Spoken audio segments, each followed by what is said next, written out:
Alright guys, good morning. Tayo po ay mag-unbox at mag-test ng isang product. Ito ay isang Sterling Robot Vacuum Cleaner na mula pa sa Canada. So bali pinapatest po sa atin ng may-ari kung okay at gagana ba. So ito ang kanyang manual. Ito naman ang kanyang charging cord. At ito ang nasa loob ng box guys. So try na natin guys. So ito ang kanyang charging cord.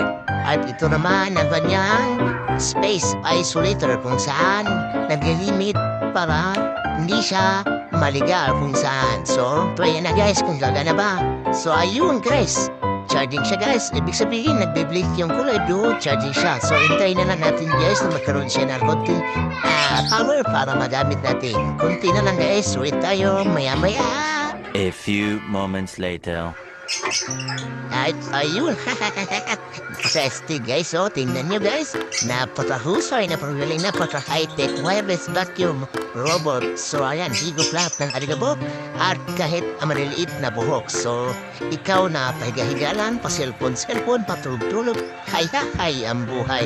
So ayan guys, no need to worry kasi meron siyang built-in infrared sensor na kung saan kaya niyang umiwas sa mga bagay na pwede siyang mabangga.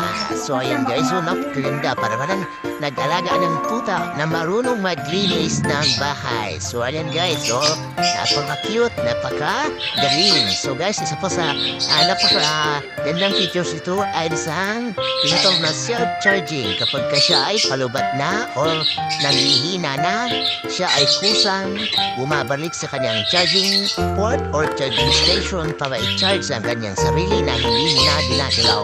So ayan guys, dahan-dahan na nakikita nyo, hinahanap na yung terminal at yun, pinatapat na na at yun.